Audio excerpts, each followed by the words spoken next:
A Mirtz, na verdade, ela tem alguns probleminhas de pele, dermatológico, e a gente sempre está movimentando ela, fazendo algum procedimento, enfim.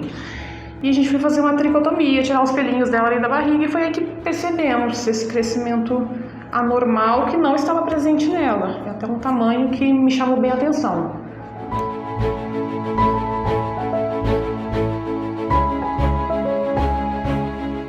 O câncer mamário são nódulos presentes ao longo da cadeia mamária, da glândula mamária da cadela, e é um dos tumores mais comuns na nossa rotina. A incidência do tumor de mama em cadelas é extremamente alto, sendo que vai de 25% a 50% de chance de desenvolver.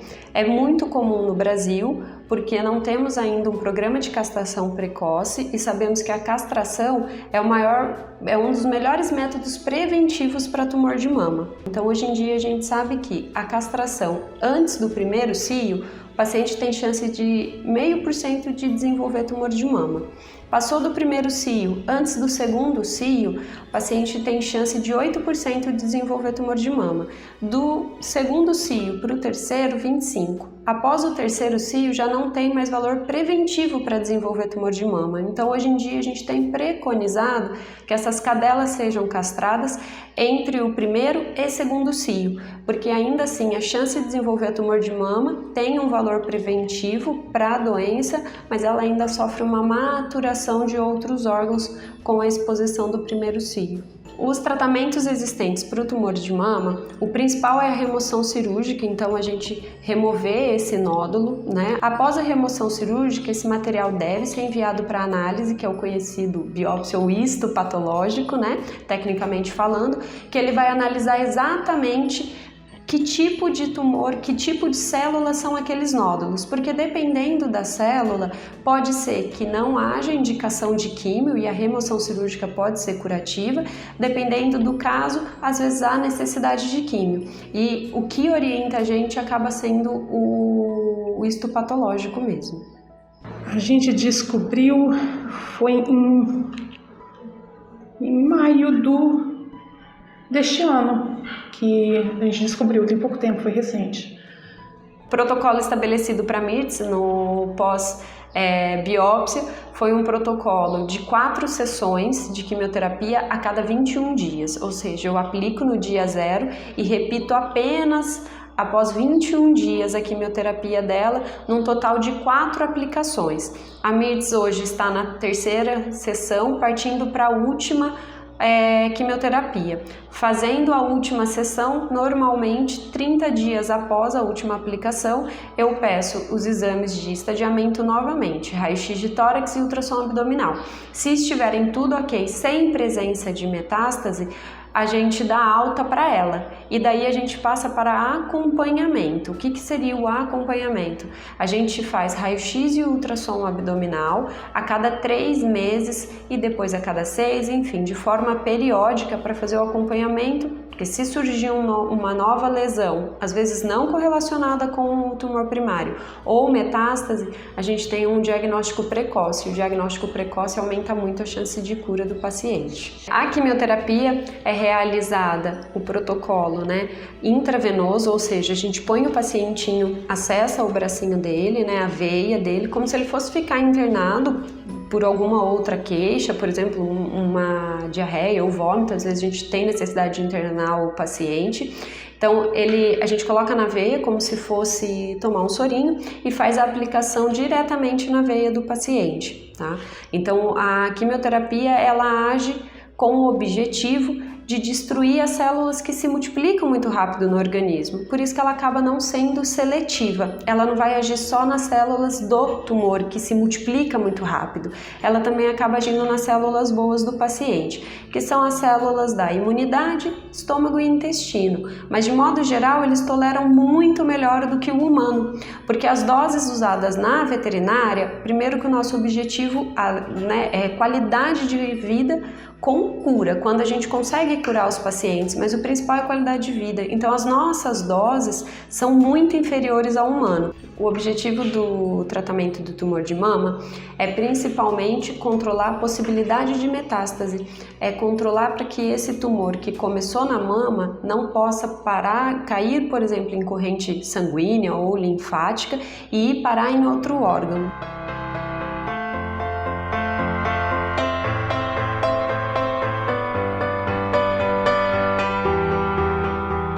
Eu tenho a Pipoca há 10 anos.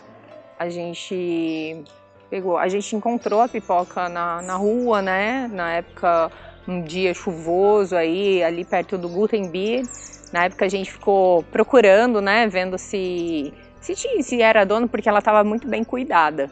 E aí nós deixamos vários cartazes em postes, conversamos nos comércios ali e tal.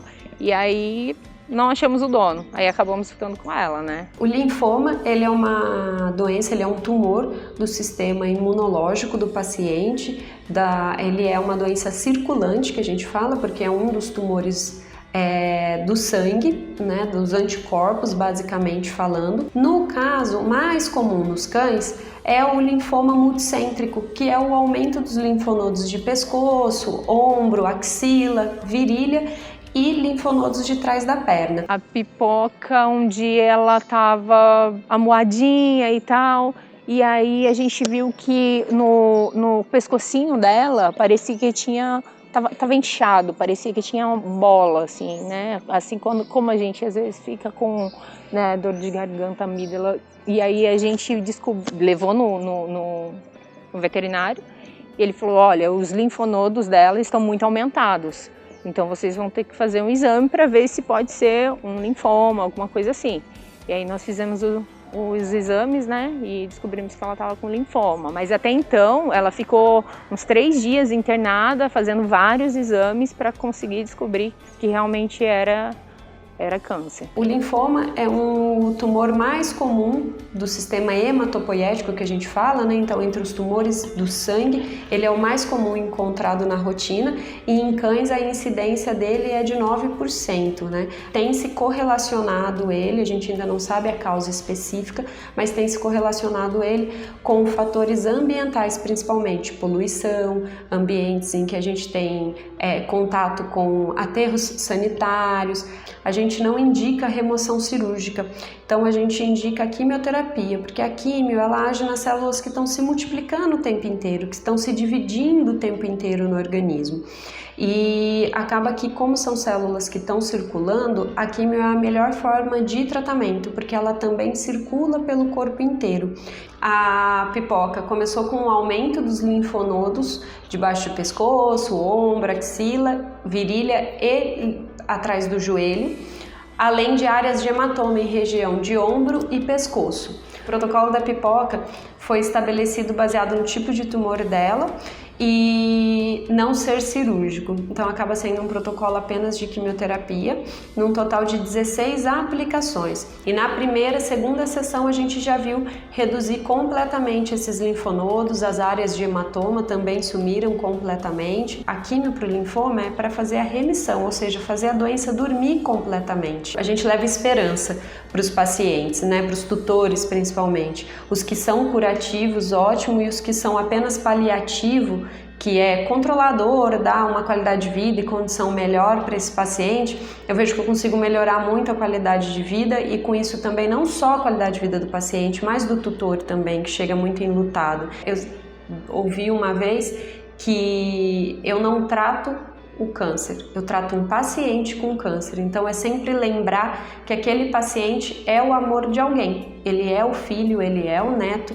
Quando não é, porque a pessoa ainda não o considera como um membro da família, é aquele animalzinho, é aquele gatinho, é aquele cachorrinho que sim, ainda tem um afeto, muitas vezes não de filho. Tenho tutores que falam, não, esse negócio de filho não é para mim, mas a gente vê o carinho, a gente vê a atenção dispensada em cima desse paciente. Então é muito importante a gente lembrar isso, que ele sempre é o amor da vida de alguém.